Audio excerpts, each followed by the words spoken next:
YouTube, my name is Elizabeth and welcome to Book Babble. So today is a Wednesday and that means it is Top 5 Wednesday. If you did not know, Top 5 Wednesday was created by Ginger Reads Laney and I will link the information down below if you would like to participate. Today's Top 5 Wednesday topic is Top 5 Most Anticipated Books for the rest of the year, and I'm having a problem because I am pre-recording this.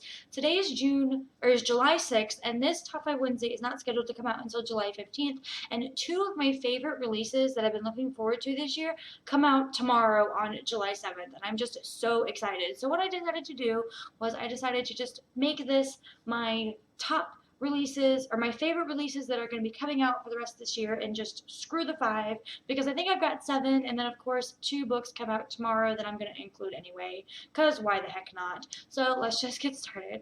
So the 2 books that I am so excited for that come out tomorrow on July 7th are Incan Bone by Rachel Caine, which I am just, oh my god. That book is going to be so phenomenal. It is about the Library of Alexandria and whether it had not ever burnt down. So, like, if you know anything about the Library of Alexandria, there was like a huge fire during a war or something like that, and the Library of Alexandria, which is the biggest library and held the most knowledge of that point in time in history, it got burnt down, and all of these scrolls and all of this information and all of this knowledge just got destroyed in a matter of hours. And it said that we could have been like 100 or 200 years more advanced now if the Library of Alexandria had never burnt down. And so it's about what would have happened if we still had all of this knowledge and information that was destroyed. And I guess the premise of it is that the Library of Alexandria, because it's so powerful, because it holds all of this knowledge, has now like been controlling the world. And I'm just so excited about this book, guys. Like, the Library of Alexandria is probably like one of my favorite subjects with history. I love it. I'm so excited, and I cannot wait to read this book. I've already pre-ordered it, and I'm waiting for it to show up at my door. I am so excited. My next release that I'm excited for is The Heart of Betrayal by Mary E. Pearson, which is the sequel to The Kiss of Deception, and I can't even, guys. I have been waiting. I read The Kiss of Deception when it came out last July, and I have been waiting for this book and waiting and waiting and waiting for a year, and I'm so glad the day is finally here. I have also pre-ordered this book, and it is coming soon for my birthday. My birthday was on the 11th. You guys are seeing this on the 15th, so I might have even done an unboxing and a birthday haul by now. I don't even know. It just depends on when these books come. If it's not up on my channel yet, it will be up soon. If it is up, I will link it down below for you guys to check that out, because I'm going to be doing a big birthday haul, and I'm so excited. But yes, I'm excited for Incan Bone and Heart of Betrayal. I just can't even, guys. I'm so excited. And just so you guys know, Heart of Betrayal is also the book that we are reading for the ones that want to read along this month. And the live show will be at the end of the month. So if you guys have not read Kiss of Deception or Heart of Betrayal, get on that ish, because the live show is going to be amazing. The next books that I'm excited for, I'm just going to talk about in release order. The first one is called Legacy of Kings, and it is by Eleanor Herman. It comes out on August 25th.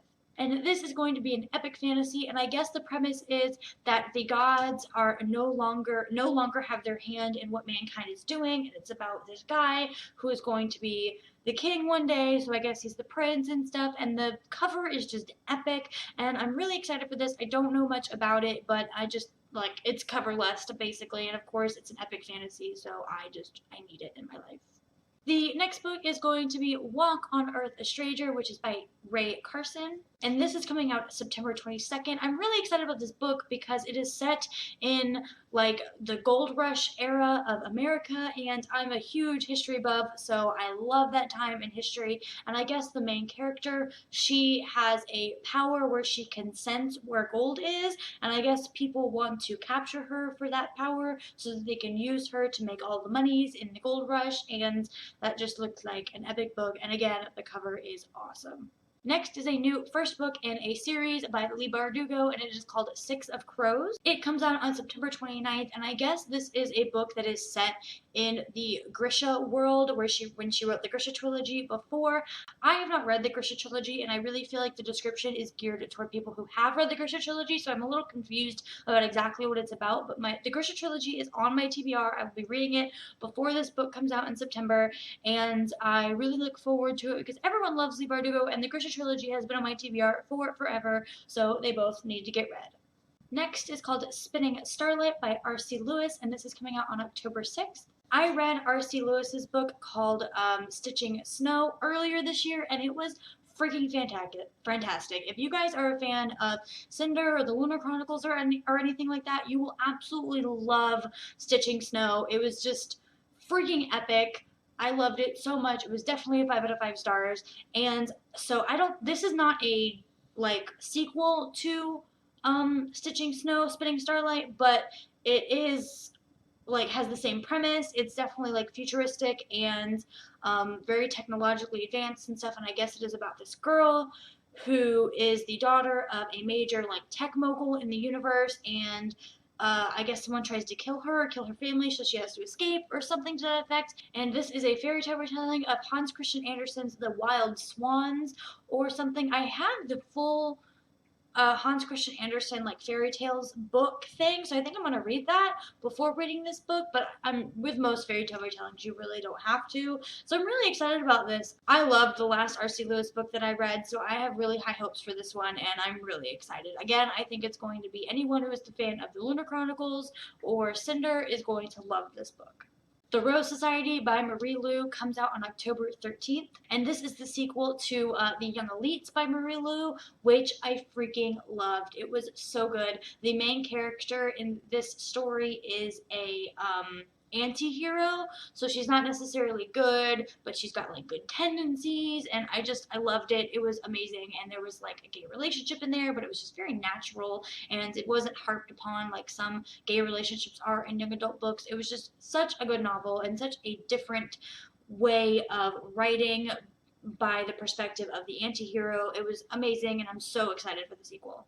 A Thousand Nights by E.K. Johnstone comes out on October 6th as well, and I guess this is about an assassin person who kills women for some reason, but he has to go and kill this woman in this one village, but I guess he decides that he wants her to be his wife, and this cover is really, really nice as well. It intrigues me enough to want to read it, but it's definitely not my most exciting book that's going to come out this year, but I definitely want to pre-order it and check it out and see if I like it. Again, it's mostly just like a cover list, cover buy type thing, but it does sound very intriguing. And last but not least, Frozen Tides by Morgan Rhodes comes out this December, and it is the 4th book in the Fallen Kingdom series. I read the first 3 books in the Fallen Kingdom series earlier this year, and I absolutely fell in love. I read them back to back, and they were so addicting. This is definitely like just amazing. It is like the YA version of Game of Thrones, and it's just epic. Don't get too attached to the characters because Morgan Rhodes knows how to kill off a character for sure. It's just such a good book, and I cannot wait to see how the next installment of this series goes. I don't know if it's the last one or not, but if it is, I'm definitely bummed because this series is just so freaking good, and I cannot wait for the last one. The cover is not my favorite, definitely not my favorite of the 4 books in the series, but it still looks amazing, and I just can't help myself but want this book so bad.